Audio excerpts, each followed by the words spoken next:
The summer before college, I had the opportunity to visit the Blind Pupils Association in Gujarat, India. During my time there, I partook in a blindness simulation called Vision in the Dark.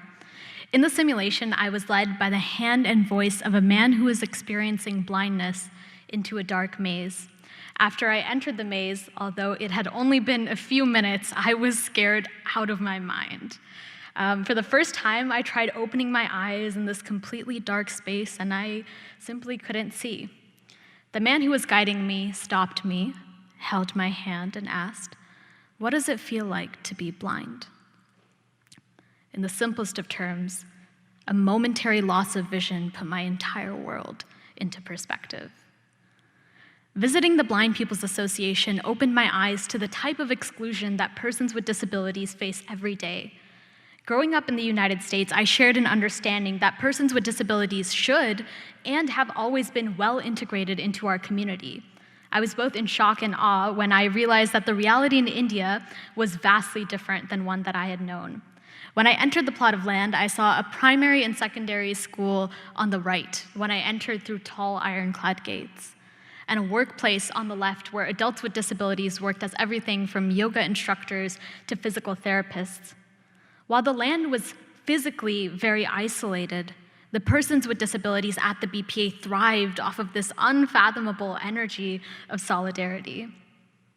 In India, the way that many people perceived ability in 2018 reflected the recency of their rights movement, particularly because their Rights of Persons with Disabilities Act had been passed as recently as 2016. Amongst many, disability was still perceived to be inconvenient to a person and their family, while ability was commonly construed to be the opposite, and thus desirable. This stigma resulted in the lack of a disability-inclusive society in India, and hence the BPA's physical isolation. However, the empathy and the social consciousness of that community inside gave me hope that this sentiment would one day permeate those very tall ironclad gates. A shift to a disability-inclusive society, while difficult to achieve, was definitely not impossible. One of my fondest memories from visiting the BPA was being introduced to a young man there. Sash, who was one of the kids experiencing blindness, was enrolled at the secondary school on the Blind Pupils Association's campus. When I first saw him, he ran up to me and he said, "Didi, Didi," meaning sister, sister. He sat down on a bench, opened his Braille book, and said, "Let me read you a story about Disneyland." Sash was so content and eager to learn.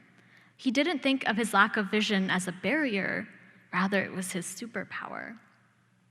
The beautiful thing about the BPA is that it created a space where disability identity could be cultivated, a safe space where people could gather and find community.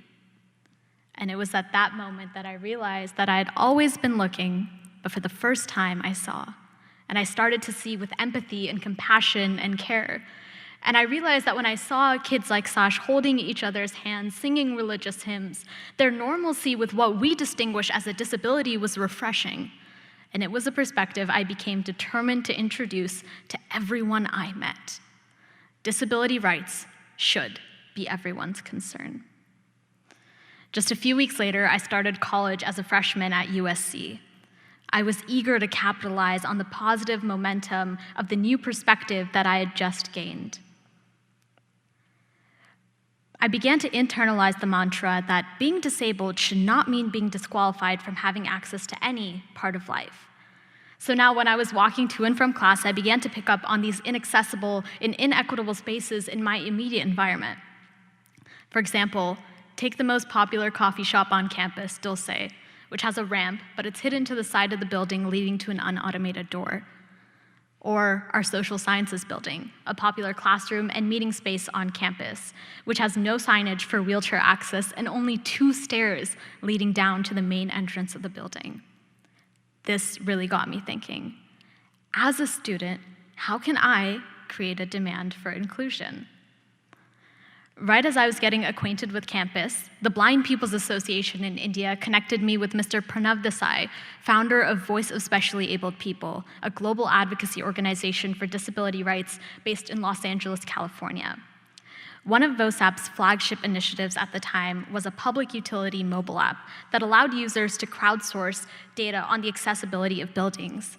The intention of this feature was to create a database of building images and ratings so that persons with disabilities could search using the same app and find accessible spaces for their own day-to-day lives. The Thevosap app, which is available on the App Store or the Play Store, allows users to rate public buildings for accessibility. The app auto-populates street addresses and asks users to enter the name, the rating, and comments pertaining to a given public building.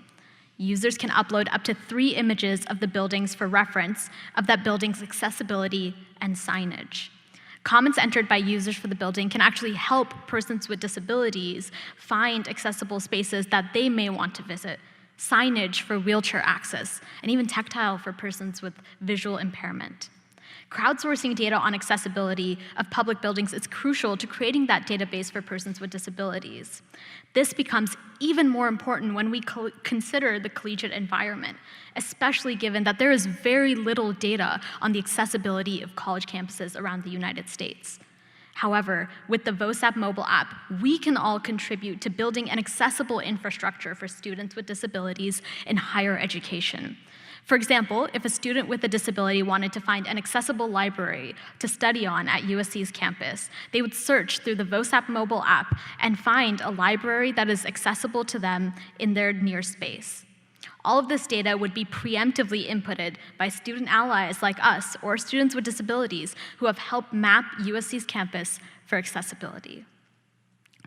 Almost 2 years ago, leading nearly 60 fellow Trojans across campus, my colleague and I collected ratings for over 90 public buildings and entrances and began to map out all of USC for its physical accessibility.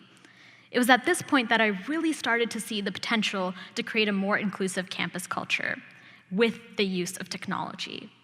My hope was that for students with disabilities, as they acquire or explore their disability identity, to feel as though they were deeply connected to a rich and diverse movement, to know that they had a culture and that they had rights. In 2019, my colleague and I had the opportunity to speak at the United Nations Convention on Rights of Persons with Disabilities.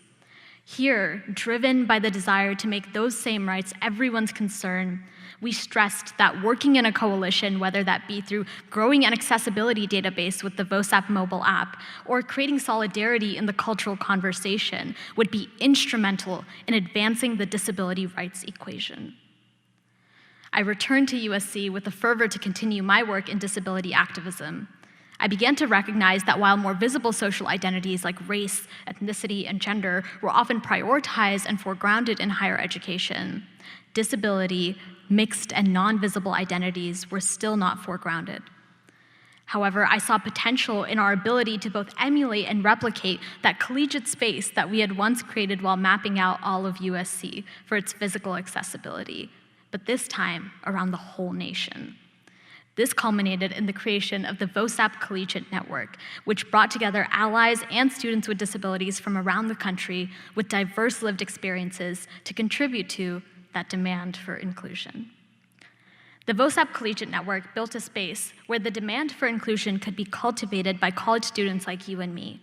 Mapping out our own college campuses for accessibility would become an important and integral impetus in starting conversations around inclusion in higher education. I truly began to understand the power of technology being used for social good to create a disruptive wave of momentum across the disability rights movement, unlike one that the movement had ever seen before. I've come to learn that the disability justice movement is exemplary of a progress that isn't just political, but rather deeply personal for millions of people, and I hope now to you as well. It is imperative that we remember accessibility starts with me. It's imperative that we ask ourselves, am I doing enough? Am I willing and committed to doing better? By building a shared sense of collective identity through the disability justice movement and leveraging technology to create that demand for inclusion, I am confident that we can normalize inviting disability into conversations about equity. Thank you.